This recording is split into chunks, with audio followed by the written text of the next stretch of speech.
Bonjour à tous, bienvenue sur la chaîne du Sanglier Brestois. Dans un premier temps, bonne année, bonne santé à vous, votre entourage. Prenez soin d'eux, prenez soin de vous. Je sais ce que ça fait d'être seul, donc déjà prenez soin de vous. Et puis santé à tout le monde. Voilà, allez, trêve de blabla.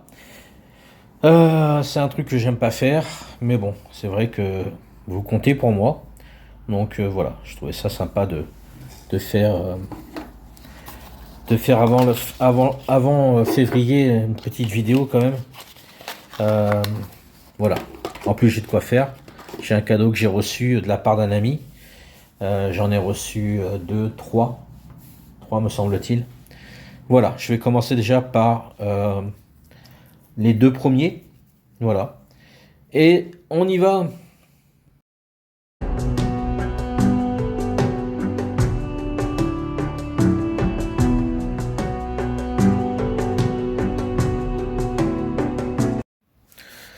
Nous revoilà. Alors j'espère que le son sera bon.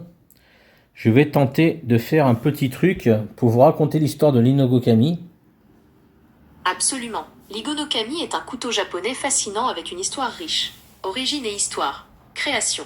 Né en 1896, pendant la révolution industrielle au Japon, l'Igonokami est une réponse à l'interdiction des sabres de samouraï.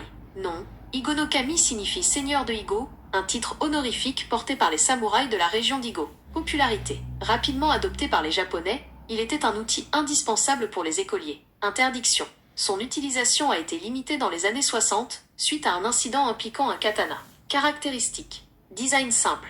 Lame lisse et structure robuste. Fabrication artisanale. Souvent fabriqué à la main, gage de qualité et durabilité. Polyvalence. Utilisé pour divers travaux, il est aussi un objet de collection. Pourquoi l'Igonokami est-il intéressant? Histoire. Il est lié à l'histoire du Japon et à la transition entre les époques. Esthétique. Son design épuré en fait un objet élégant et intemporel. Qualité. Sa fabrication artisanale garantit une grande qualité. En savoir plus. Very Good Lord. Link to Very Good Lord. Voilà. Donc c'est approximativement ce que c'est. Donc, si j'ai bien capté, il a été inventé en 1896, vous l'avez entendu, suite à une loi qui interdisait de construire des katanas. Il a été interdit aux jeunes parce qu'il était quand même de 1896 jusqu'en 2000, en 1960, un outil fait pour les écoliers. Voilà, pour tailler les plumes d'oie. Par la suite, les crayons de papier. Et puis on pouvait s'en servir pour plein de choses. C'est une lame vraiment très affûtée. On peut s'en servir pour faire découper du papier ou quelque chose avec de la finition, faire des contours, arriver à trancher facilement. Après, vous allez me dire, il y a des cutters pour ça. Oui, oui, oui, oui, tout à fait. Et je suis entièrement d'accord avec vous. Mais quand on aime utiliser un couteau, peu importe lequel, peu importe sa catégorie, peu importe son pays, peu importe sa construction, voilà, on préfère prendre notre couteau à un cutter, même si effectivement le cutter est quand même beaucoup plus approprié. Voilà. Bon, comme vous avez pu voir, j'ai fait ma feignasse. Voilà. En même temps, c'est très pratique. Donc voici la boîte dans laquelle j'ai reçu mon Inogokami.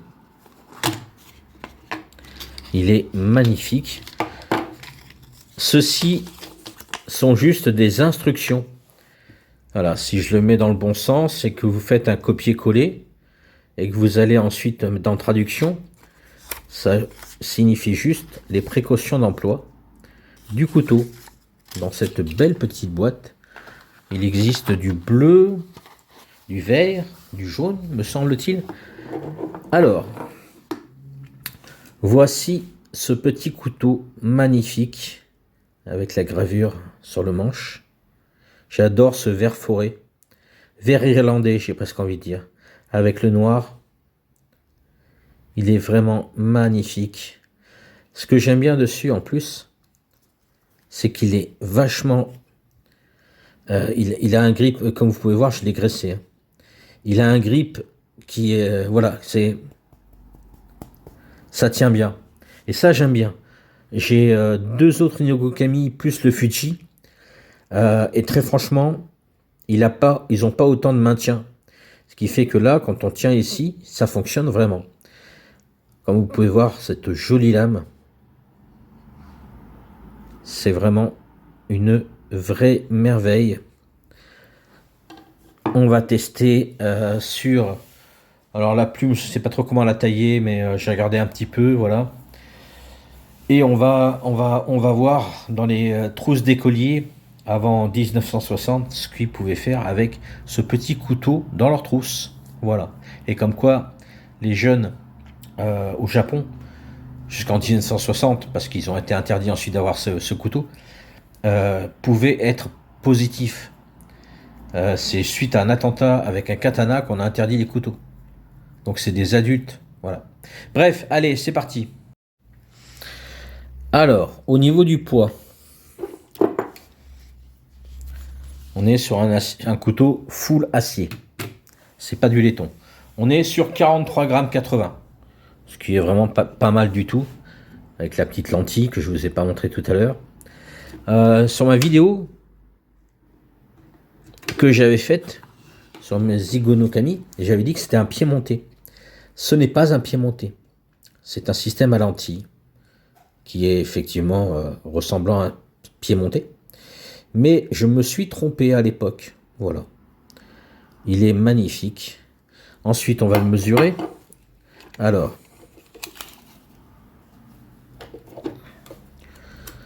jusqu'à la lentille, on est à 11 cm de manche, avec lentille compris, parce qu'au bout du compte, c'est la longueur du couteau. On peut le mettre dans un petit étui, hein, ça pose pas de problème.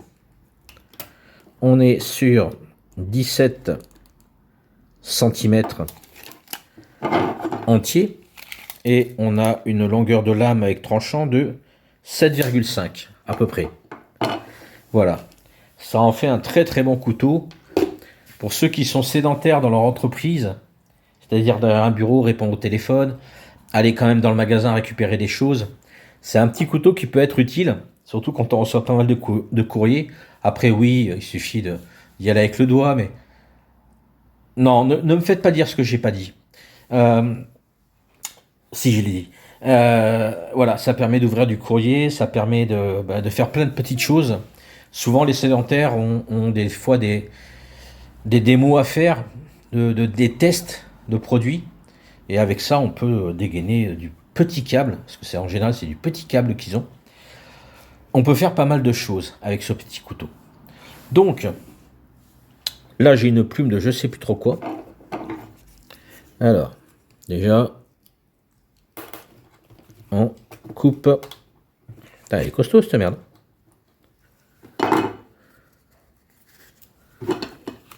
Hop là, oula. On coupe la pointe. Alors cette plume, ça fait un bout de temps que je l'ai. Du coup, dans certaines plumes d'oie, là c'est pas une plume d'oie, mais il y a du rembourrage. Et après, normalement,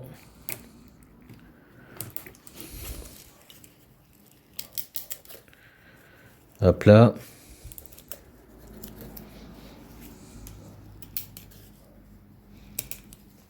Voilà, grosso modo, même si c'est pas forcément ça, parce que je n'y connais rien, mais on obtient ce genre de choses qui permettait d'écrire à l'époque avec une plume.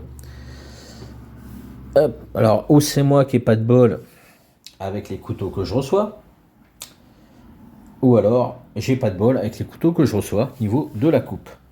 Ensuite, on est passé au crayon à papier. Voilà, celui-ci est déjà affûté, je vais pas le flinguer. Celui-là, j'ai déjà essayé d'affûter. On va, hop, voilà. On coupe la pointe. En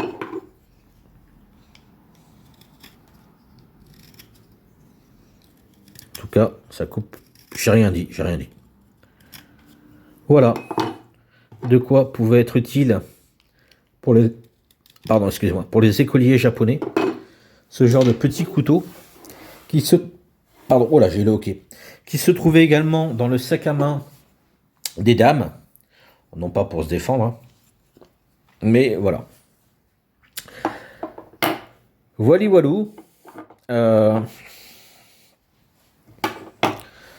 Ensuite, le deuxième petit cadeau que j'ai reçu, c'est un petit stylo avec un effet carbone, ici, avec de quoi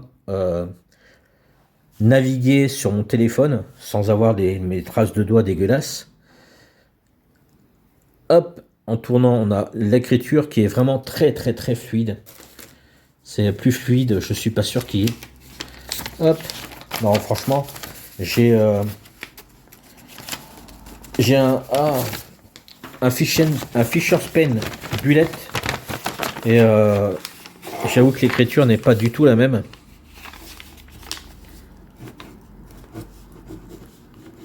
Voilà, ça écrit très très bien. Au niveau de la taille, on est au-dessus du Fisher's Pen Mini, du Open Mini. Donc ça en fait un stylo très très agréable à utiliser, compact. Et voilà, c'est un autre petit cadeau que mon poteau m'a fait. Voilà, vidéo plus longue qu'elle ne devrait être. Je vous dis bisous, Kenavo, et n'oubliez pas, je vous aime putain.